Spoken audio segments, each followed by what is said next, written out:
Pausa. El año es el 336 antes de la era común. Una sombra cae sobre Macedonia. El rey Filipo II, el arquitecto de una Grecia unificada, ha sido derribado por la hoja de un asesino. Su sueño de humillar al vasto imperio persa ahora pende de un hilo. De esta tragedia surge una nueva figura cuya ambición arde. Su hijo, un joven de 20 años, asciende al trono, Alejandro. Hereda un reino y un ejército finamente entrenado. Hereda también un deber sagrado: vengar a Grecia y difundir la cultura helénica. Educado por Aristóteles, su mente era tan afilada como las espadas. Él imaginó un mundo unido bajo su gobierno, un tapiz tejido con hilos griegos y hilos orientales. El imperio persa, bajo Darío III, era el gran premio. Conquistarlo era alcanzar la inmortalidad. El imperio aqueménida se extendía desde el mar Egeo hasta el río Indo. Sus ejércitos agrupaban docenas de satrapías y pueblos diversos. Pero la confianza de Alejandro era inquebrantable. Creía en la superioridad de sus macedonios, en la brillantez de sus tácticas y en su destino divino. Al cruzar a Asia, el primer gran obstáculo de Alejandro se presentó no en una ciudad fortificada, sino a orillas de un río. Los sátrapas persas de Asia Menor, los gobernadores regionales, habían reunido sus fuerzas para enfrentar al invasor macedonio en el río Gránico en mayo del 334. Su plan era aplastar al rey advenedizo en un único y decisivo enfrentamiento. Colocaron su caballería directamente en la empinada orilla este del río, esperando atacar a los macedonios mientras luchaban a través del agua y el barro. Detrás de ellos, en un terreno más elevado, estacionaron su formidable infantería mercenaria griega. Alejandro examinó el despliegue persa con una mirada aguda y audaz. Sus propios generales, incluyendo al veterano Parmenión, aconsejaron cautela. Le instaron a esperar hasta la mañana siguiente para cruzar el río. Pero Alejandro no esperaría. Entendió que la vacilación era un lujo que no podía permitirse. Para demostrar su propio coraje y el imparable impulso de su ejército, ordenó un asalto inmediato. Creía que un golpe audaz y rápido destrozaría la moral del enemigo. Él mismo lideraría la carga, confiando en la élite de la caballería de Companions, el martillo de su ejército. La batalla comenzó con una carga atronadora. Alejandro, fácilmente identificable por su brillante armadura y las plumas blancas en su casco, lideró el ala derecha de su caballería de Companions directamente al corazón del liderazgo persa. La lucha en la orilla del río fue un caótico y desesperado cuerpo a cuerpo. Los macedonios lucharon en desventaja, abriéndose paso por la orilla resbaladiza contra un muro de jinetes enemigos. El propio Alejandro estaba en lo más reñido de la contienda, su vida en peligro mortal. Enfrentó y mató a 2 nobles persas en combate personal, pero luego fue golpeado en el casco por un hacha de batalla. Se salvó de un golpe fatal solo por la rápida intervención de su compañero, Clito el Negro, quien cortó el brazo del atacante. Pausa. Un año después de la victoria en el Gránico, Alejandro había consolidado su control sobre la costa occidental de Asia Menor. El emperador persa, Darío III, ya no podía ignorar la invasión macedonia como una simple escaramuza fronteriza. Reunió un gran ejército, sacado del corazón de su imperio, y marchó para enfrentarse personalmente a Alejandro. Los 2 reyes y sus ejércitos finalmente se encontraron en noviembre del 333 en una estrecha llanura costera cerca de la ciudad de Issus. El terreno fue un factor crítico. La estrechez de la llanura, apretada entre las montañas y el mar, anuló la vasta superioridad numérica del ejército persa, impidiendo que Darío desplegara completamente sus fuerzas. Darío posicionó su ejército con el río Pinarus al frente. Colocó su mejor caballería pesada en su flanco derecho, cerca de la costa, y sus vastas formaciones de infantería, incluidos los mercenarios griegos de élite, en el centro. Él mismo tomó su posición en el centro, como era tradición, rodeado por su guardia real, los inmortales. Alejandro, llegando desde el sur, evaluó rápidamente la situación. Vio que el flanco derecho persa era su punto más fuerte.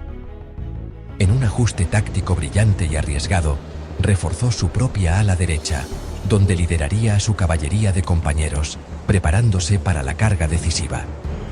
La batalla comenzó con el avance de la falange macedonia a través del río. La lucha en el centro fue feroz y sangrienta contra los mercenarios griegos de Darío. En la izquierda macedonia, las fuerzas de Parmenión lucharon por contener a la poderosa caballería persa. Fue en este momento crítico que Alejandro desató su golpe maestro. Llevó a sus compañeros en un asalto diagonal dirigido al centro izquierda persa, precisamente donde Darío III estaba estacionado en su magnífico carro de guerra. El objetivo: decapitar al ejército. El impacto fue abrumador. Los compañeros aplastaron a la infantería del flanco de Darío, creando pánico y caos. A medida que los macedonios se acercaban, los nervios del gran rey se rompieron. Darío huyó. Su huida fue la señal de un colapso general. Pausa. Después de la humillación en Iso, Darío pasó casi 2 años reconstruyendo su ejército. Le ofreció la paz a Alejandro, dispuesto a ceder todas las tierras al oeste del Éufrates. Alejandro se negó. No quería una parte, quería todo. El enfrentamiento final llegó el 1 de octubre de 331, en la llanura de Gaugamela. Darío había escogido terreno abierto y sin pasos estrechos. Había reunido un ejército inmenso. Temibles carros con guadañas, elefantes de guerra. El ejército macedonio estaba superado en número, quizá 5-1. En la víspera, Parmenión aconsejó atacar de noche. Alejandro rechazó. No robaré mi victoria. Tenía un plan diferente: confiar en tácticas superiores y disciplina. Organizó una formación única con una segunda línea en reserva en ángulo.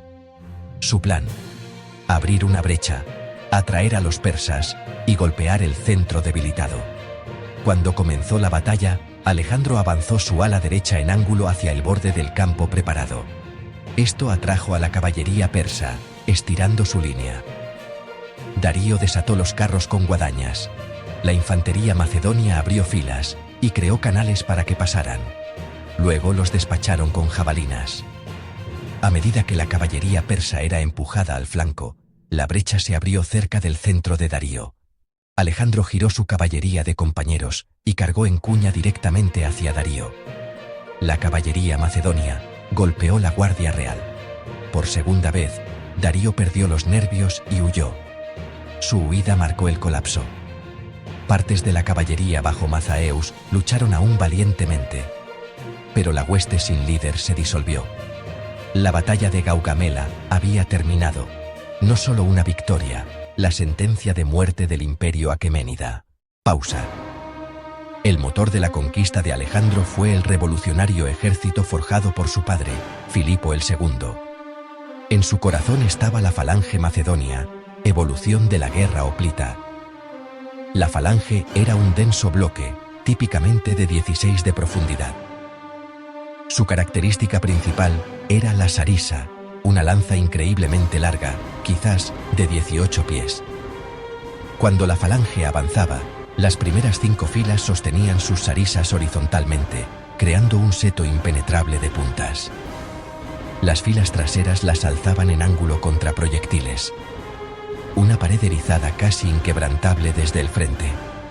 Los pesetairoi eran profesionales, altamente entrenados e increíblemente disciplinados, capaces de maniobrar, girar, formar cuadrados y cubrir flancos. Sin embargo, la falange no era un arma ofensiva por sí sola. Era el yunque del ejército, diseñada para fijar al enemigo y absorber su asalto. Si la falange era el yunque, el martillo era la caballería de los compañeros, los hetairoi, el principal brazo ofensivo, nobles macedonios a caballo. Armados con sistón para la carga y espada para el cuerpo a cuerpo. Alejandro casi siempre los comandaba desde el frente, en formación de cuña para atravesar un punto decisivo. La sinergia entre falange y compañeros fue clave. La falange fijaba, la caballería explotaba flancos o brechas para el golpe final. Un sistema más flexible y dinámico que sus rivales. La falange aportaba disciplina y resistencia. La infantería ligera protegía y hostigaba. La caballería entregaba la carga aplastante. Fue esta máquina sofisticada, empuñada por un genio incomparable, la que permitió a un pequeño ejército derrocar al imperio más grande del mundo. Pausa.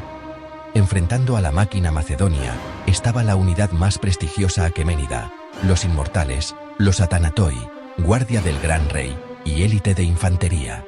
Su número se mantenía en 10.000, bajas reemplazadas de inmediato, creando impresión de eternidad. Arqueros y lanceros, arco compuesto, escamas bajo túnica y escudo de mimbre.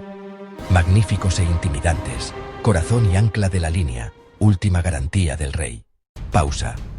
Después de la victoria decisiva en Gaugamela, el camino al corazón del imperio persa estaba abierto. Alejandro marchó hacia la legendaria Babilonia. No hubo batalla por este premio.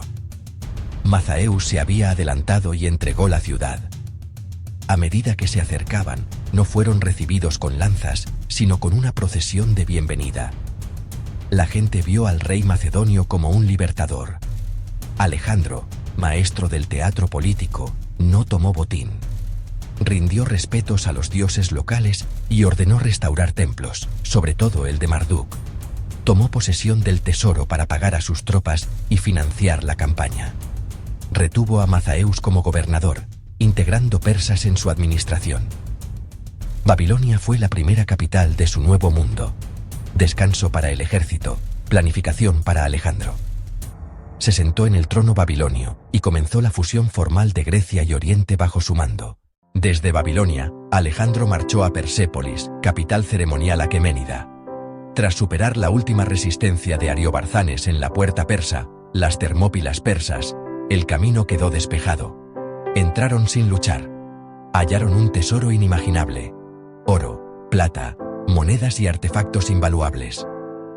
Alejandro se apoderó de la fortuna y permitió a sus hombres saquear residencias privadas en retribución simbólica. Meses después, ordenó incendiar el palacio de Jerjes y la Apadana. Las fuentes discrepan, tal vez política vengativa por la Acrópolis, tal vez capricho de un banquete ebrio incitado por Tais. Fuera cálculo o pasión, el resultado fue el mismo. El símbolo de la gloria persa reducido a ruina humeante. La guerra de venganza soñada por Filipo tuvo su puntuación final escrita en llamas. La quema de Persépolis marcó un punto de inflexión. Melancólico fin de la conquista y comienzo del problemático viaje de Alejandro como amo de Asia. Pausa. Las conquistas de Alejandro hicieron más que derrocar un imperio, destrozaron viejas fronteras e iniciaron la edad helenística. Duró 3 siglos, desde la muerte de Alejandro hasta el ascenso de Roma, con difusión del idioma, la cultura, el arte y la filosofía griegos. Fue fundador, desde Egipto hasta las fronteras de la India, más de 20 centros urbanos, muchas alejandrías, motores del intercambio cultural, gimnasios, teatros y ágoras, hogares de soldados, administradores, comerciantes y artesanos. El koiné se convirtió en lengua franca del gobierno, comercio y vida intelectual, facilitando comunicación y mercados sin precedentes. Ideas griegas en filosofía, ciencia y política se mezclaron con Egipto, Babilonia y Persia, creando una síntesis vibrante. La Biblioteca de Alejandría fue faro de descubrimientos: Eratóstenes, Euclides, Arquímedes. El arte devino más realista y dramático. Laocoonte, la victoria alada de Samotracia. Pausa. En el 323, de regreso a Babilonia, enfermó y murió a los 32. Su imperio no le sobrevivió intacto. Fue fracturado por los diadocos, Ptolemaico en Egipto, Seleucida en Asia, décadas de guerra. Sin embargo, redibujó el mapa y creó conciencia global. Sus campañas aún se estudian como obras maestras de estrategia y táctica. Armas combinadas, liderazgo desde el frente, adaptabilidad, estándar del general. Inspiró a Julio César, a Augusto y a muchos otros. Su impacto más profundo fue cultural. El mundo helenístico preservó y transmitió saberes a Roma, al Islam y al Renacimiento. Hoy su nombre resuena. Estratega brillante y conquistador brutal. Idealista visionario y tirano paranoico. alumno de Aristóteles que quemó Persépolis.